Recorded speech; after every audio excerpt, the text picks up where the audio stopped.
మనం శ్రీ విద్యా సంప్రదాయంలో ఒక మాట చెప్తారు. అమ్మవారికి ఒక మేకపోతుని బలివ్వండి, ఒక నల్ల పిల్లిని బలివ్వండి, ఒక దున్నపోతుని బలివ్వండి అంటారు.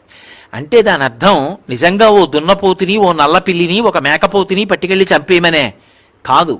ఇవి మూడు దుర్గుణములకు సంకేతములు. నల్లపిల్లి దేనికి సంకేతం అంటే దొంగతనానికి సంకేతం. అందుకే పిల్లి దొంగతనం చేసినట్టు ఎవ్వరూ చేయరు.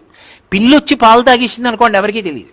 అంత నిశ్శబ్దంగా వస్తుంది. దాని పాదాల్లోనే మాంసపు ముద్దలు ఉంటాయి, చప్పుడు అవ్వదు, అంత నిశ్శబ్దంగా వస్తుంది.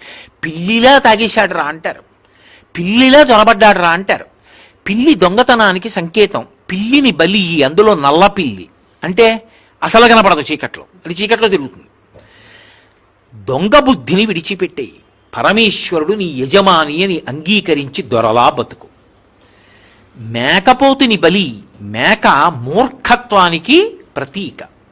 2 మేకల్ని ఎవరో వచ్చి 2 వ్యక్తులు అటు ఇటు పట్టుకుంటారు.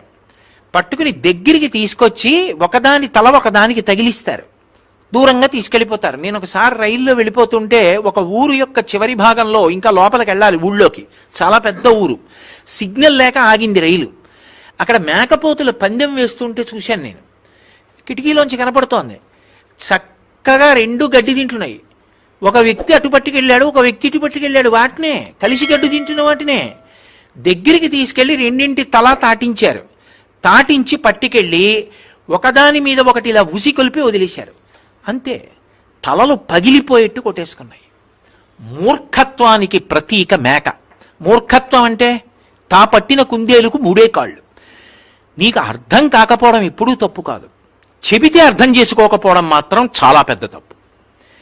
నేను అర్థం చేసుకోను అని భీష్మించు కూర్చుంటాడే, ఆ మూర్ఖత్వంతో, అసలు మనుష్య జన్మ ప్రయోజనం ఏమిటో అర్థం చేసుకోనివాడు మూర్ఖత్వంతో అన్నదమ్ముల్లా బ్రతకవలసిన వాళ్ళు ప్రేమతో బతకకుండా వైరానికి పోయి చచ్చిపోయారు కాబట్టి మేకలై పుట్టారు. పునర్జన్మ సిద్ధాంతం. మేకని బలి అన్న మాటకు అర్థం ఏమిటంటే మూర్ఖత్వాన్ని బలి. ఒక దున్నపోతుని బలి అన్న మాటకు అర్థం ఏమిటంటే దున్నపోతు పిరికితనానికి గుర్తు. పిరికితనమే పునర్జన్మకి హేతువు. ఈ శరీరము నేను కాదు, నేను ఆత్మ, ఇది పడిపోతుంది. ఏమవుతుంది ఇది పడిపోతే? ఏమవదు, నేను ఎప్పుడూ ఉంటాను. ఆ ధైర్యం ఉన్నవాడు ఇక పుట్టడు. వాడే వేదాంతమనందు అద్వైతానుభూతిలో నిలబడతాడు. సత్యాన్వేషణం చేసి పిరికితనాన్ని విడిచిపెట్టేసేయి.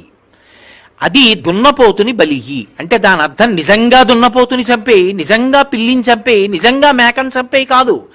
మూర్ఖత్వాన్ని బలిపీఠం మీద విడిచిపెట్టు, అమ్మవారి దగ్గర వదిలేయి. ఆవిడ పాదాలు పట్టుకో, ఆవిడ అనుగ్రహిస్తుంది. దొంగతనాన్ని విడిచిపెట్టు, దొంగ బుద్ధిని, మూర్ఖత్వాన్ని విడిచిపెట్టు, అమ్మవారు అనుగ్రహిస్తుంది. ఇది చెప్పడం ఈ 3టిని బలి అన్న మాటకి సంకేతం, అంతేకాని వాటిని చంపమని కాదు. మళ్ళీ మళ్ళీ చెప్తున్నాను. కాబట్టి సాయిబాబా గారు ఆ 2 మేకలలో జీవులున్నారు, ఒకప్పుడు అన్నదమ్ములుగా ఉండి దెబ్బలాడుకుని పొడుచుకుని చచ్చిపోయిన వారు అని చెప్తున్నారంటే మీరు ఏకకాలంలో ఒకటి గుర్తుపట్టాలి. ఆయన అప్పుడూ ఉన్నారు, ఇప్పుడు ఉన్నారు. అప్పుడు ఎలా ఉన్నారు నీకు అనవసరం. పరబ్రహ్మము అప్పుడూ ఉన్నారు, ఎప్పుడూ ఉంటారు. సాయిబాబా గారిగా రూపంతో ఉండడం కాదు, ఇప్పటికీ ఉన్నారు. ఎవరేం చేస్తున్నారో చూస్తున్నారు, అన్నీ తెలుసుకుంటున్నారు. అటువంటి సాయిబాబా గారు ఇప్పుడు సద్గురువుగా ఉన్నారు. ఆ 2 మేకలు కలిసి పెడుతున్నప్పుడు ఇప్పుడు కలిసి నడిచినట్టు అప్పుడు కలిసి నడిచి ఉంటే ఈ మేకలు అవ్వకపోతారు, తరించిపోతారు. అలా నడవలేకపోయారు, అందుకు మేకలు అయ్యారు. ఇప్పుడు వాటికి ఎలా శాస్త్రం చెప్పడం, ఇప్పుడు ఎలా వాటితో పుణ్యకర్మాచరణం చేయించడం, వాటిని ఉద్ధరించడం తన బాధ్యతగా తీసుకున్నారు, తన కర్తవ్యంగా తీసుకున్నారు. ఒక్కసారి నమ్మి నమస్కారం చేస్తే ఈశ్వరుడు గురువుగా వచ్చి ఎంత అనుగ్రహిస్తాడో చెప్తుంది ఆ వృత్తాంతం. తనవిగా 39 రూపాయలు ఇచ్చి కొనుక్కున్నారు. బేరం ఎవరాడతాడు? లౌకికుడు బేరం ఆడతాడు, నాకు 4 రూపాయలు మిగులుతాయని. ఆయనకు రూపాయి మిగల్చుకోవాలని కోరిక, పట్టుకెళ్లాలని కోరిక? దేని మీద కోరిక? ఆయనకి ఏమీ కోరిక లేదు. ఆయన రగిలిపోతున్న జ్ఞానాగ్ని సద్గురువు. అందుకే చేతికొచ్చిన డబ్బు 39 ఇచ్చి మేకల్ని కొనుక్కున్నారు. కానీ ఇప్పుడు ప్రయోజనం ఎవరికి? లోపల ఉన్న జీవులు మేకల రూపాలలో సాయిబాబా గారివి అయ్యాయి. సాయిబాబా గారి మేకలుగా బతికి చచ్చిపోయినా ఎవరు చచ్చిపోయారు? సాయిబాబా గారి మేకలు చచ్చిపోయే యజమాని ఆయనే, ఆయన కొనేసుకున్నారు కాబట్టి. సాయిబాబా గారి మేకలుగా చచ్చిపోయాయి కాబట్టి ఆ సొత్తు, ఆయన సొత్తు కాబట్టి ఆయనకే చేరిపోతాడు ఆ జీవుడు. ఇప్పుడు ఆయన ఏం చేశారు అంటే, ఎప్పుడో ఏదో ఎక్కడో ఒక్క నమస్కారమో ఏదో చేశాడు, అప్పుడు ఉన్నాను అన్నారు కదూ, దానికి ఇప్పుడు అనుగ్రహించారు. నువ్వు నమ్మి సాయిబాబా గారిని పాదాలు పట్టుకుని నమస్కారం చేయి, నీకు సద్గురువై నీ బుద్ధిలో వచ్చిన దోషాలు దిద్ది సచ్చరిత్ర ఎలా అర్థం చేసుకోవాలో నీకు నేర్పి దానిలో ఉన్న తత్వం అర్థమయ్యేటట్టు చేస్తారు. ఇప్పుడు నువ్వు ఒక్కమారు సచ్చరిత్ర చదివినా చాలు, జన్మ పండిపోతుంది. ఇప్పుడు చెప్పండి నాకు, సద్గురువు యొక్క గౌరవం ఏమిటో అర్థమైతే ఒక్క మాట ఆ ఒక్క కథే చదివాడు, ఇంకేం చదవలేదు ఆయన సచ్చరిత్రలో, అదొక్కటే చదివాడు. చాలదా ఆయన పండడానికి? అందుకే శాస్త్రం అంటుంది, ఏకశబ్ద సమ్యజ్ఞాత సృష్ట ప్రయుక్త స్వర్గే లోకే కామదుగ్భవతి అంది. నువ్వు అంతా చదివావా అని ఉండవు, ఒక్క మాట నువ్వు దాని మీద పరమ భక్తితో చదివి పరిపూర్ణంగా నమ్మినవాడవై దాని గురించి చెప్పుకుని చదువుకుని అనుష్ఠాన పర్యంతంలోకి తెచ్చుకుంటే అదొక్కటి చాలు తరింప చేయడానికి. అందుకే సాయిబాబా గారి సచ్చరిత్ర ఎప్పుడూ చదవవలసిన గ్రంథమే.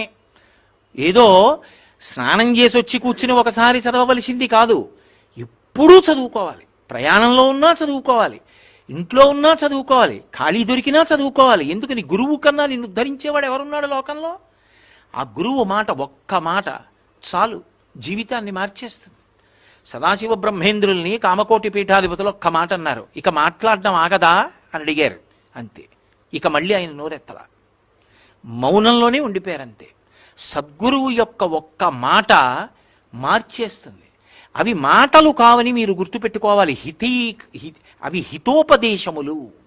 ఒకప్పుడు రమణ మహర్షి దగ్గర ముందు నుంచి కొంతమంది ఉండేవారు, తర్వాత కొంతమంది వచ్చి చేరారు. మేము ముందు నుంచి ఉన్నవాళ్ళం, వాళ్ళో వర్గం అయిపోయారు.